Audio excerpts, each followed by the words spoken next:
Welcome to Daz Review with Katie Stout. And we just wanted to do a review about Daz Studio. We just think it's a fun program to use, especially for fun or if you are an independent writer who wants just some models or some kind of graphic art for covers of your books or websites or whatever. They are very fun to use, and some of these models are very realistic looking. And just to give you a heads up, this episode is mainly for beginners who haven't used Daz Studio before.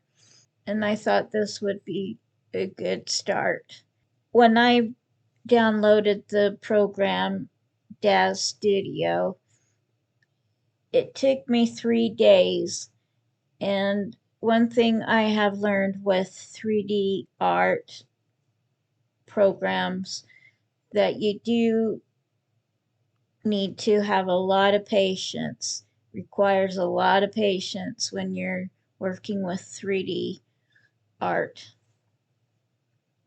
The program to download is free, and there are a lot of other special things that you can include to the program that are free, like Genesis, Genesis 2, Genesis 3, Genesis 8, Genesis 9, and a few more. And I would suggest that you download all of these programs along with the Daz software. I will talk about them more later on, but right now, let me introduce you to the software. As you can see, if you have not seen a 3D software program, it does look a bit scary. I was a bit scary myself. It took me a long time to even start using it because it was kind of scary looking to me. As you can see up here, it looks pretty familiar along with other programs you work with the file. Just pretty much looks the same. And then when I get to merge, that's when you want to do your layers with your 3D program. Like if you're a writer or a creator and you created your main character and you save it, and then later on you want to use it with a different background each time, that's when you use the merge. And when you're using the save and the save as, that's when you want to just save a certain character or scenery and you want to go back to it later. That does not make it available to share with your friends yet. And with the import and the export, this is when you're using other 3D programs like Blender and other programs, which is pretty cool. So you can combine your programs with each other or your objects or characters. And send to is the same thing when you want to send it if you have a Photoshop program or Bryce, Hexagon. Hexagon is also a free program that you can download through the Daz website.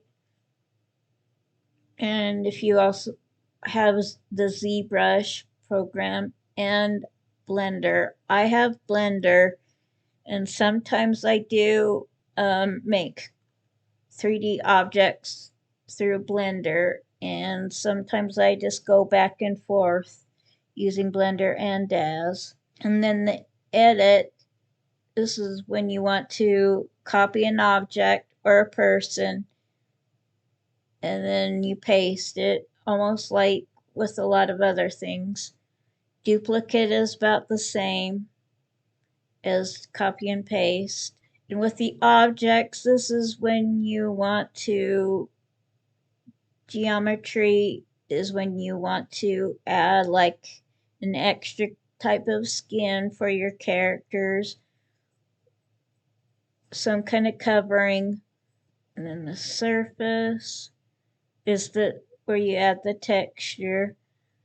Rigging is when you add the joints. Some people call it bones, but it's really joints, where you can make bones to make your joints for the knees and the elbows.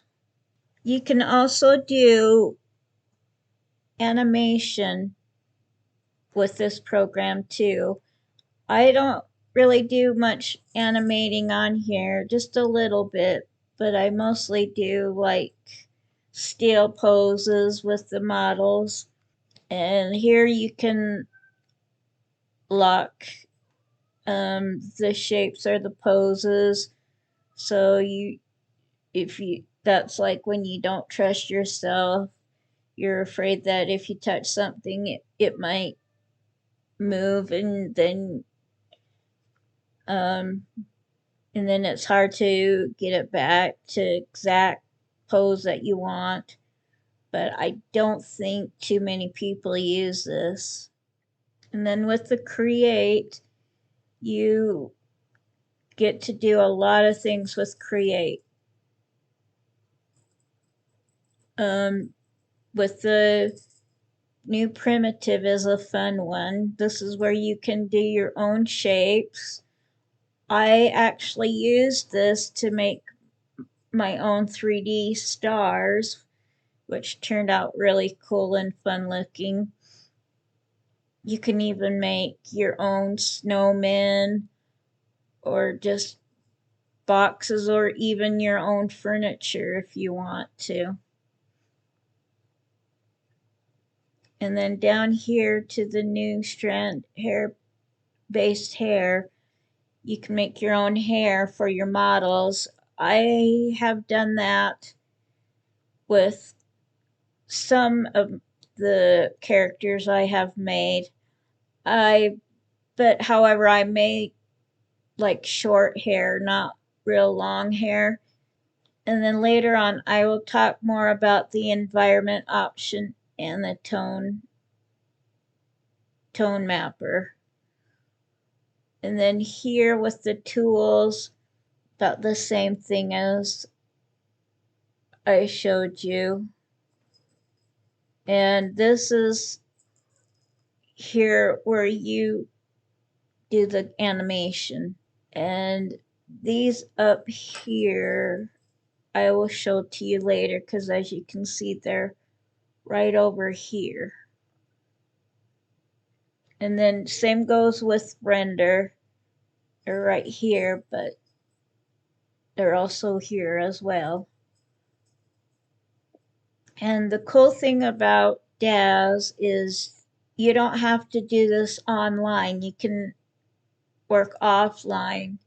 So I can bring my laptop with me wherever I go, that doesn't have Wi-Fi, and I can still create characters or sceneries or whatever. And while I'm thinking about this, just to keep in mind, the bigger the RAM you have, the better this program will work. And I suggest when you're working with Daz, it's best not to have other programs up and running, because when you render something, it takes a very long time. And the bigger scenery you have, the longer it will render. And if you have other programs on your computer or laptop running, it just pops off your computer or laptop. So I suggest when you're rendering, make sure you don't have other computer programs running. And then with the windows, the panes, this is all the programs you can use or tabs that you can bring up and take off. This is for these tabs right here when you want to add or get rid of.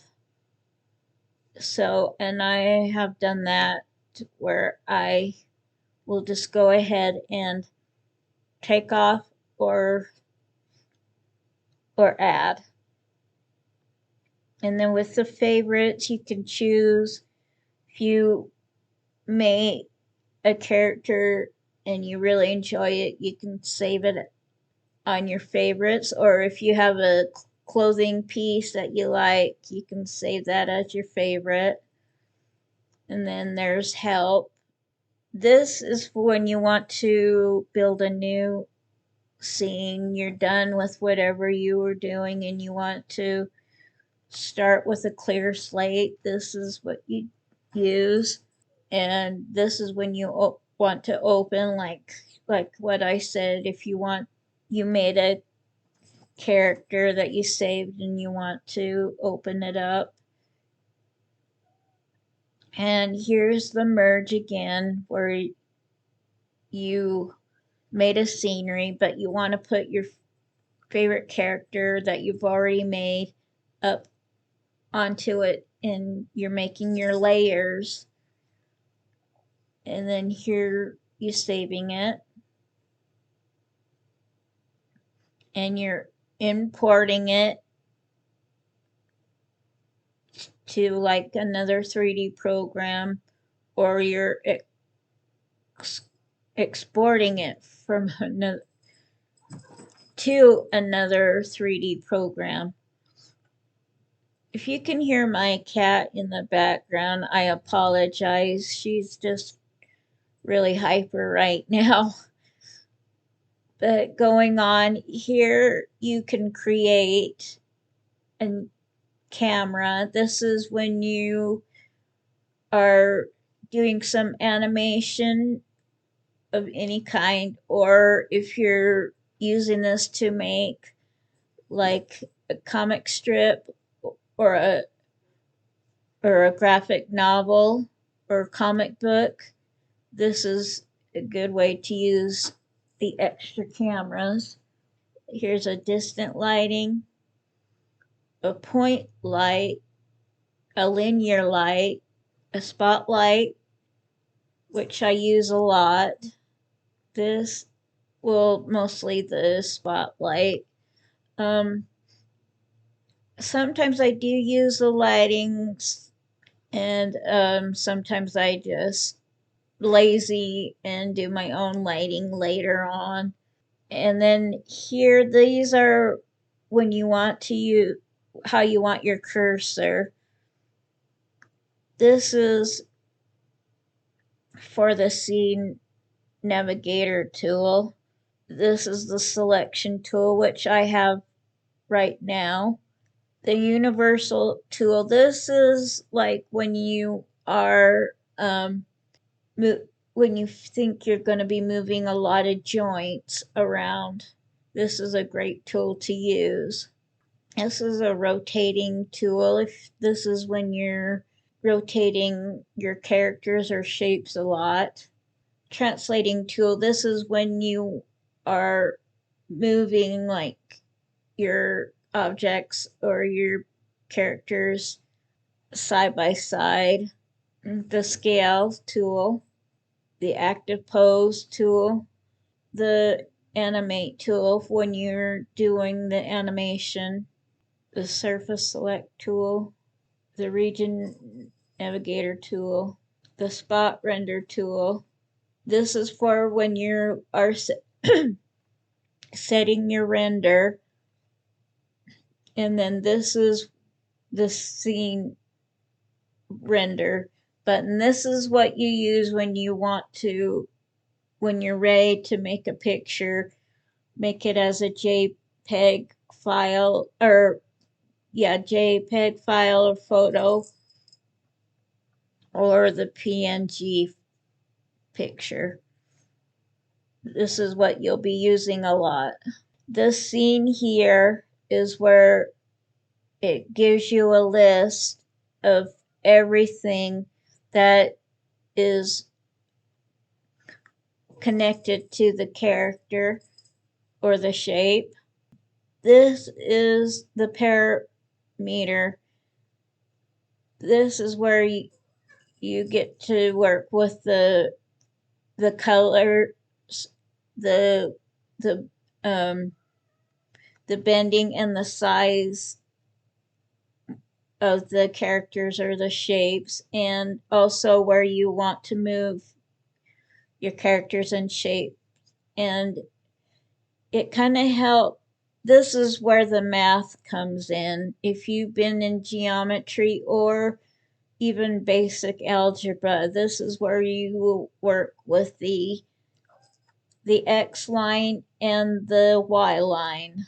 If you know about geometry and algebra, you know what I'm talking about because you do work with those a lot. The shaping, this is where you get to transform your characters with different shapes and sizes.